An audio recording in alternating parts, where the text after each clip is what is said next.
slipped and hit a rough. Dang, I be tripping. Niggas on the block right now still serving fitting up names.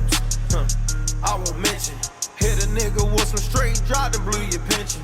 When the streets took money, I had to turn my thug up. Bet you if they play that Scola shit, it turn the club up. Welcome to High Style Sundays. Y'all know what's going on. We got MCM in the building. What's going on, my guy? Shit, cooling, vibing, Yes, doing sir, my thing. yes, sir. Appreciate you pulling up on us. You know we here at Dream Factory, the exclusive lounge of studios. Y'all know what's going on down here. We got LaBoca on deck. Mm-hmm. Man, for everybody that don't know what you about and what you do, let them know. Well, my name MCM. I'm a producer, engineer. Work with all the top artists in the city. I work with a few other outsiders. And yeah, that's about it. Okay. And where you from? You from Baltimore, right? From Baltimore. I'm from Baltimore, but I moved to Jacksonville when I went to high school. So I moved back though, probably like 2 years ago. Okay. Probably 2 years. So, what was that? What was your like upbringing like? What was that like for you? You know, just really like it was cool, I guess. I ain't like it was, house full of boys, house full of boys, just outside running around for real, just doing what we do for real. Is there any like moments in time, from your childhood that is stuck in your memory? Um, I mean, I ain't really got like a specific moment, but like all of it was just like how should I say it? It was all memorable though. Like it was just a lot though. It was fun. It was fun. I don't really Okay. Now, you went to high school in Jacksonville, you said. Jacksonville. So, what was that time period like for you, and how did it compare to Baltimore? Well, Jacksonville and Baltimore is two different lifestyles. Jacksonville was more slower, more behind, and Baltimore is just fast paced. Like, gotta get to it for real. So that's like the difference between the two. Okay. And now, where did you actually, you know, start with the music? Like, what was the first start with it? I probably started like a year and a half ago. Like seriously, started probably like a year and a half ago doing that. And how'd you actually get started? Like, So I got started how I'm gonna tell you a story.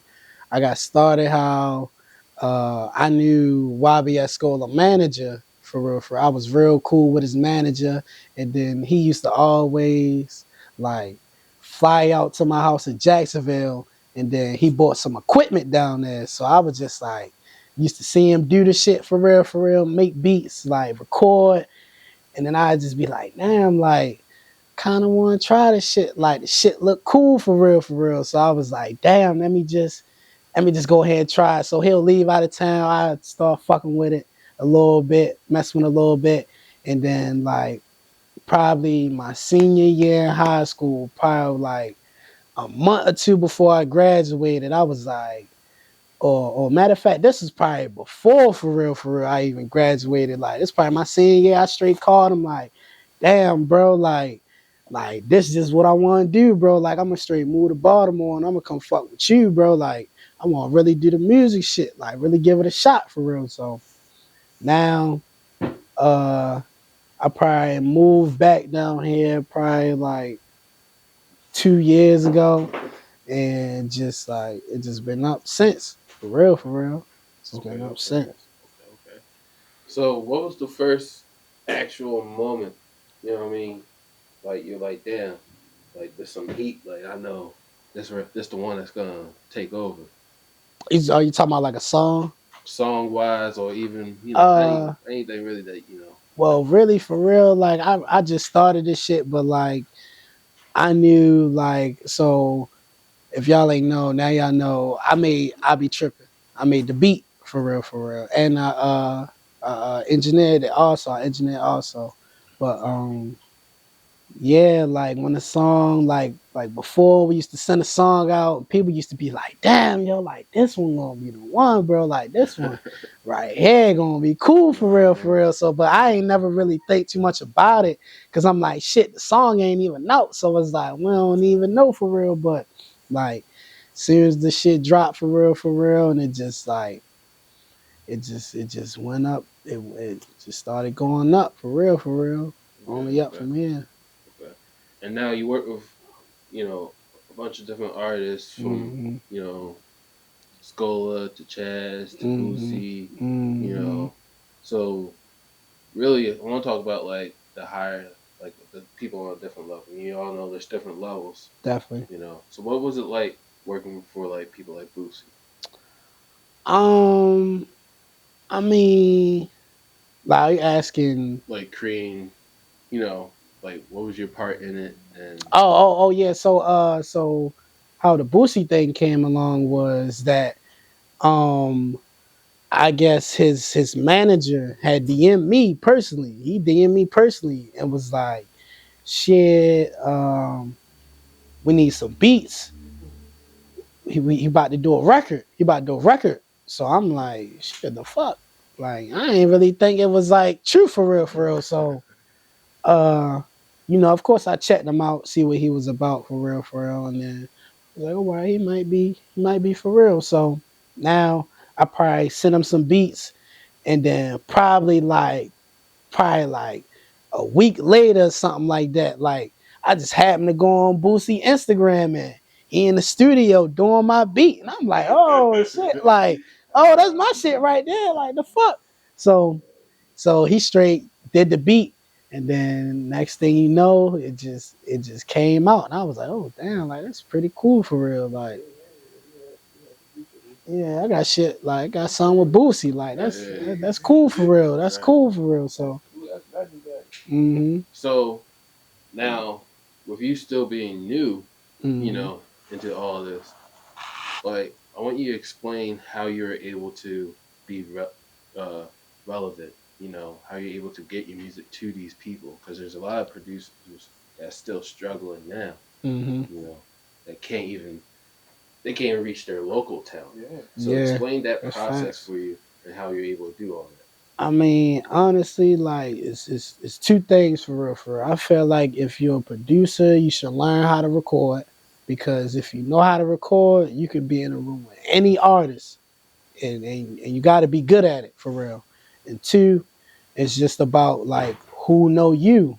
You feel me? It's not about who you know. It's just about who know you, who fuck with you for real. Because it could be 10 other producers in the room right now, and just like and if that one artist, if he fuck with you, he gonna choose you over anybody, no matter how hard your shit is, cause it's thousands of other producers who make hard beats. They might be a little better with you, like better than you for real. But it's just like if he fuck with you though, he gonna be like, shit, I'm rocking with yo. I don't really want nobody else. Like, you feel me? It's just building that chemistry with the artist though. That's all it is for real, for real. Just having that relationship. Just gotta have a good relationship. Like, cause you can sit in the house and make beats all day, but it's like who you gonna get them to though? You're not doing anything else to, Yeah, move forward or just get that placement for real, yeah, for real. it's facts, it's facts. And I know you said I know we were talking a little bit off camera, about you have a studio you work at. Mm-hmm. So talk to us a little bit about having a studio, the benefits of having access to that. Shit is great. Shit. By the way, Studio 17 is 24 hours. I'm always working. Three studio rooms, A, B, and C. You got a podcast room, you got a photography room in there. Uh you come to events, podcast, anything you need. I got whatever for real. So yeah. And how's that helped you? Like, because that's more of on the, it's still in your field, but it's on the business side. Mm-hmm. So how's that helped you so far? You know, now that you're more focused in like your you're running a business. You know, Uh, you made your hustle is like a business now. yeah, I mean, it just like it just give opportunity for real, for real. Mm, It just give opportunity. Like I know the more I'm in the studio, the more could happen for me. So, you know, I just thinking of it like that. I think of it like a job. I think that's my 9 to 5. Shit. That's my 9 to 5. So okay, yeah. okay. And where do you hope to take this? Uh well, as far as God will let me, for real, as long as He just give me the strength and the power to do what I gotta do and move, that's all I need. Like, can't ask for anything else. Okay, okay. Grateful. And would you say like right now you're happy like with everything you have going on? Oh yeah, of course. I can't be more thankful for what's going on because I done did it in so much in a short time span. It's like not a lot of people get this chance. Like a lot of people wish to be in my shoes. So like I'm just very, very grateful and still can't stop though because I'm not where I want to be. Right, right. But it's a great start though. Great start. And explain like, cause like I said, you knew, but you really, if you see your resume, you wouldn't say that he knew. You Yeah, know, to be honest. yeah, literally. So No cap. explain your focus, cause I'm asking you all this. I ask you how, what makes you happy, and like what's your focus, because as your mental health, even as a producer, Mm, you're dealing with artists, then you start dealing man, with businesses, man. you're dealing with a lot. So how you stay focused, how you stay on balance throughout all this. You pace yourself. You go at your own pace. Don't let nobody try to tell you different of what you need to do and your goal, because don't nobody see your vision but yourself. So I just kind of just stay just stay focused, eye the prize, like you know, just stay on track, keep yourself at pace. Don't do too much and don't do too little, and adapt. That's good, that's good, that's good. Is there anything you would change, like in general? Nah, Anything you would change? Why not? nah. I wouldn't change anything because this all happened for a reason. Like it happened the way it did for a reason. So it's like, yeah, it could be perfect, but I don't like nothing's perfect. So like I like it, it is what it is though. Okay, okay. And what would you say is the best advice somebody has given you, that's helped you, that's really, carries you to this point? Um, make sure just standing on the business for real. Like make sure the business right before anything. Make sure that business right. Make sure you're getting paid from every little thing, cause all that shit add up. Like Right. that's probably the most just that's probably like the best advice I probably got. Like just make sure your business straight before anything. Before anything. Make sure that money right. Okay, okay. And I want to get a little specific here if we can. So as a producer, you know, when you say make sure your business is right, Mm-hmm. what say I'm a young producer trying to understand, like, what do I need to do? Like, Mm-hmm. do I need to sign a distro? Do I need to do this? Do I need to get an LLC? Like, what did you do to legitimize yourself and able to make Uh money off your music?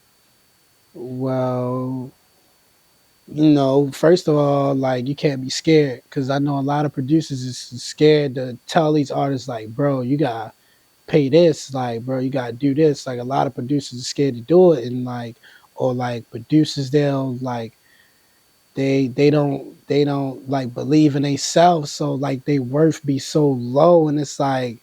You feel me? Producer and the engineer, those the all stars on the team for real, for Facts. real. The rapping is the easy part, so it's like it's just like you gotta make sure you have contracts written up for these artists, Mhm. like Like just make sure you got your distro kit, your BMI shit all set up. Like it's just you just got I don't know. Everybody's situation different for real. But definitely to all the producers out there, no matter what, make sure that business is right before you do anything. It don't matter who it is. Don't matter who it is. Make sure you getting paid because these people not genuine nowadays for real. They don't want to pay. They don't want to pay producers. So it's like, we gotta get it how we get it. And Facts. yeah. Huh? Okay. Now, I know I asked you what's the, best advice somebody gave you, but, we're keeping it mostly producers, but to a young producer coming up, what's the main thing you would tell them? For the up and coming producers, that I would tell them is just be you for real. Like, don't be anybody you not. Don't try to do what the next person do. Don't try to be in competition with nobody. Just just do what you gotta do. Just be you for real. Cause if you be you and you be genuine, it could just take you a long way. Like and keep working every day. Facts, Every facts. day. That's real. That's real. And I'm gonna ask you this: why Pride by MCM? Why that name? Prod by MCM was really stand for produced by MCM, but like I just use Prod just so it's just shorter for real. But like uh MCM really stands for Maniac Chasing Money. So Got you. like I just kind of like had that name for a minute and I just kept it and ran with it. So Mhm. MCM. Okay. You got any last words? Any shouts? Any projects we should be looking out for? Uh, shout out the whole campaign. Shout out YBS. Shout out Studio 17. Shout out bro for coming. You Shout know, out MCM. shout out everything, the Boca, uh, um, Oh man, everything. I appreciate you for real, for Appreciate you, real. fam. Glad we can make this happen. Yeah. Y'all know we got MCM. First of all, hit him up. He got the hottest beats. He got the studio ready, lock in. You know what I mean? Mm-hmm. Tap in with my guy. It's Pride Mm-hmm. by MCM on everything, right? Mm-hmm. Y'all know where to go find him. We here at Dream Factory, the exclusive lounge and studios. Man, got a little Boca on deck. Mm-hmm. Feeling good. Appreciate Mm-hmm. you, man. Appreciate you, fam. Alright, y'all keep watching.